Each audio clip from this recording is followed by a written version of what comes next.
Sobat KJ semuanya, selamat datang kembali di Silver KJ Otaku Room.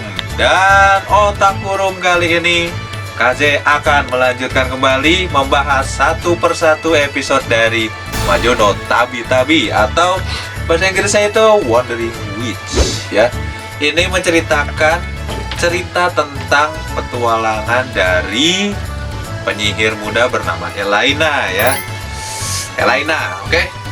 Kenapa kasih bilang 2 kali? Waktu kemarin kasih malu loh, itu namanya salah loh. Di waktu kemarin tuh kasih bilang itu Emilia tuh sampai sekarang ke bawah-bawah ya. Padahal udah bikin beberapa konten tentang si Elaina ini di Majono Tabi-Tabi. Ya, ini mungkin sedikit terlambat dan sudah masuk ke episode 11. Lalu kenapa ya kasih jadi pengen bahasin anime ini satu persatu? Karena seperti yang KJ bilang waktu di bahasan episode 10 kemarin, itu menceritakan setiap episodenya ini berbeda-beda. Jadi dari episode 1 itu ada story ending sendiri, episode 2 ada, 3 beda lagi, 4 beda lagi. Yang rada nyambung itu sebenarnya 10 sama 11.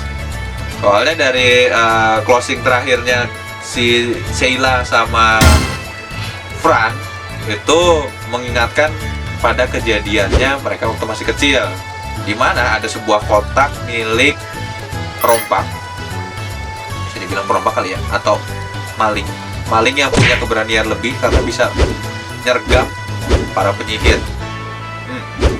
Jadi di episode ke-11 ini tuh kita langsung aja menuju ke Elainanya ya. Elaina ini mengikuti jejak langkah buku harian Nike dan sampailah dia ke sebuah kota, di mana kota ini berisikan para penjahat-penjahat. Kalau di Muse Indonesia tuh artiannya jadi puan antik ya, atau perompak barang-barang apa ya sebutannya, mungkin bahasa Indonesianya itu begal kali ya, begal lah ya, atau jambret atau maling gitu kan. Maling-maling ini profesional.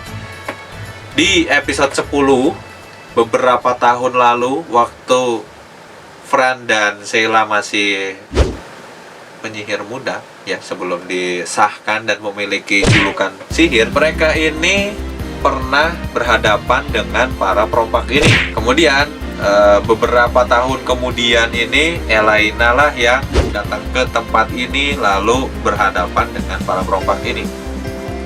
Lucunya yang kejadian di sini itu adalah Elaina dan saya.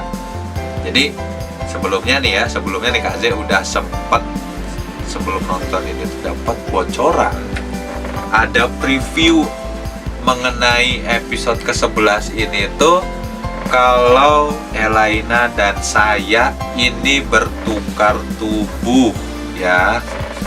Dan di situ kayaknya sudah berpikiran bahwa pastinya yang paling gila itu si saya sih. Soalnya dia pasti kan akan mencintai dirinya sendiri ya. Soalnya dia lihat di depan kaca tuh berubah. Kemudian KJ juga lihat di komentar-komentarnya para anime lovers yang nonton Majono Tabi-Tabi di Muse Indonesia, itu semuanya langsung bahas masalah keteknya si Elaina. Kalian kenapa coba? Padahal ceritanya lagi bagus-bagusnya itu lo bahasin ketek gitu loh. Nggak ada komentar yang lebih bagus gitu. Hampir 80% bahasinnya ketek. Ya intinya sih episode ke-11 ini tuh seperti nostalgiaan antara guru dengan guru, kemudian muridnya dengan muridnya. Yang lucunya semua itu pernah ditulis di buku harian Nike, dimana waktu itu di buku harian Nike ini Fran ini diberi nama Fula, terus si Sheila juga sama, Sheila dan Fula ya. Dan akhirnya Elaina ini menyadari sesuatu ketika pemimpin dari perompak ini bertemu dengan Fula, dan mereka bilang ya sudah lama tidak bertemu, kalian sudah bebas. Dan Elaina menyadari bahwa buku harian Nike itu sebenarnya menceritakan ya si Fran dan si Sheila Kemudian gurunya ini yang diceritakan di Nike ini yaitu adalah ibunya dari si Elaina sendiri, ya. Dan tebakan Kazema sudah jelas lah. Waktu 2010 kok jadi bahas tahun, maksudnya di episode 10 2010 ada apa ya? Jadi waktu episode 10 itu Kaze udah curiga kalau dari perawakannya, kemiripannya itu pasti ibunya Elaina. Ya, ternyata benar gitu loh. Cuman di akhir dari episode ke-11 ini, Elaina ini menyampaikan sesuatu bahwa dirinya ingin berpetualang lebih lanjut kepada Fran. Dan Fran menyarankan untuk Elaina ini pulang ke kampung halamannya sesekali. Ya, seperti yang kita tahu, atau yang Kaze tahu sih ya, bahwa Elaina ini mempunyai jiwa petualang yang tinggi. Dia masih ingin mengembara lebih jauh lagi untuk menambahkan beberapa macam cerita baru dari buku harian Nike menjadi buku harian Elaina. Ya, intinya sih seperti itu yang Kaze bisa sharing di Majono Tabi-Tabi kali ini. Sip, bahasan untuk Majono Tabi-Tabi kali ini mungkin sebegitu dulu ya. Tumben-tumbenan itu sedikit banget. Habisnya kita udah tahu itu adalah sebuah perjalanan yang dicari oleh Elaina ya. Si Elaina ini membaca bahwa di kota itu tuh pasti ada perompak ini sesuai dengan yang ditulis pada buku harian Nike. Jadi jalur cerita yang kali ini tuh Kaze udah langsung nebak, pasti dia akan bertemu dengan perampok tersebut. Kemudian di episode 10 itu dibahas dimana si Sheila tiba-tiba berbalik arah mengejar ke tempatnya si Saya mengantarkan kotak yang pernah dibawa oleh perompak itu. Dan Sheila itu ingat kalau kotak itu memang benar-benar pernah dibawa oleh para perompak itu. Jadi intinya pada episode kali ini tuh si kotak ini adalah keberuntungan milik para perompak yang sebenarnya jadi senjata makan tuan di akhir-akhirnya ya. Kenapa? Karena dia nggak tahu kalau si Saya ini kan bawa kotaknya itu kan kelihatan. Terus dia kasih sebuah apa sih namanya, ramuan untuk bertukar tubuh. Jadi bertukar tubuh ini tanpa sengaja dia ngelempar ke orang yang sama-sama penyihir pula. Lalu dengan rasa penasaran yang tinggi, Elaina yang sudah bertukar tubuh dengan si Saya, dia buka tuh kotaknya. Dan di dalam kotak ini tuh ternyata ada sebuah kutukan di mana kalau dia melihat seseorang yang dia cintai itu jadi tergila-gila berlebihan. Akhirnya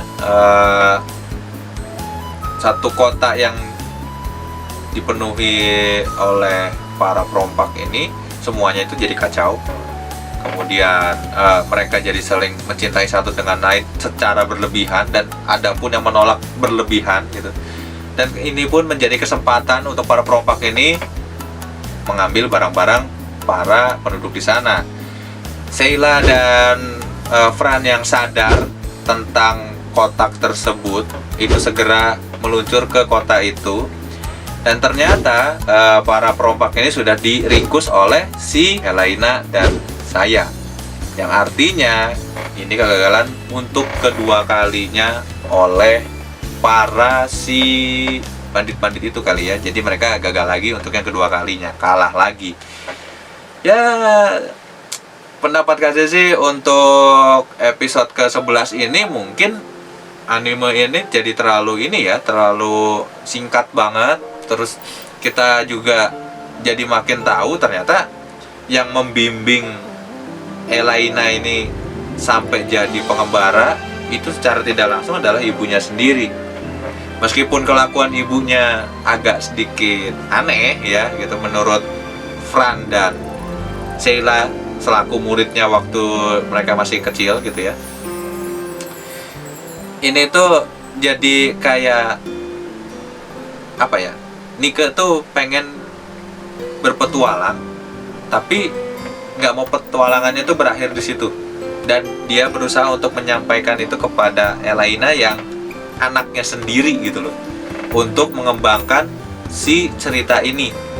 Dan Elaina sendiri itu sudah memberikan beberapa macam clue di episode 11 ini. Artinya Elaina ini ingin mengembara lebih jauh lagi, membuka lembaran baru lagi, dan jadilah buku harian Nike versi Elaina, yang dimana di buku harian ini akan ada beberapa part cerita yang tidak akan pernah ada di buku Nike, alias buku ini hanya stuck di satu tempat aja, sedangkan Elaina ini akan lebih banyak lagi berpetualangan di tempat-tempat lainnya. Kurang lebih sih ya seperti itulah yang Kaze dapatkan setelah menonton Majono Tabi-Tabi ini. Oke, intinya sampai segitu dulu. Terima kasih buat banyak yang request tentang Majono Tabi-Tabi ini. Apalagi bikin Kaze bener-bener sampai ingin nonton dan bahas secara total. Oke, seperti biasa, Kaze bakal menyampaikan sesuatu yang mungkin menurut kalian bosan mendengarnya, tapi kalau misalnya Kaze nggak nyampein, kalian pasti ada aja yang nanya, meskipun udah sering diomongin. Jadi apa yang Kaze sharing di bahasan Silver Kaze Otaku Room review anime itu adalah sesuatu yang Kaze dapatkan setelah nonton anime-anime ini. Jadi kalau misalnya Sobat Kaze ada yang nonton animenya terus lebih tahu detailnya, atau Sobat Kaze yang ingin bertanya tentang anime yang sedang Kaze bahas, atau mungkin menanyakan anime-anime lain, kalian boleh tinggalkan pesan atau pertanyaan kalian di bawah kolom komentar, dan di sanalah Kaze bakal bacain komentar kalian satu-satu, atau mungkin langsung diketik, atau kalau misalnya Kaze masih punya banyak waktu, Kaze bakal bikin satu part segmen di belakang, yaitu adalah segmen untuk baca komentar, dimana nantinya komentar-komentar ini bisa Kaze bacakan secara live reaction ya. Kalian nanya apa, Kaze akan pikir solusinya yang baik, dan disinilah Kaze akan bacain komentar kalian. Jadi kita bisa saling tukar pendapat sesama anime lovers. Oke, Sobat Kaze semuanya, itu saja yang bisa Kaze sampaikan di segmen Silver Kaze Otaku Room kali ini. Akhir kata Kaze mengucapkan Sampurasun minasan, dan kita akan bertemu lagi di bahasan Silver Kaze Otaku Room berikutnya. Dadah semuanya.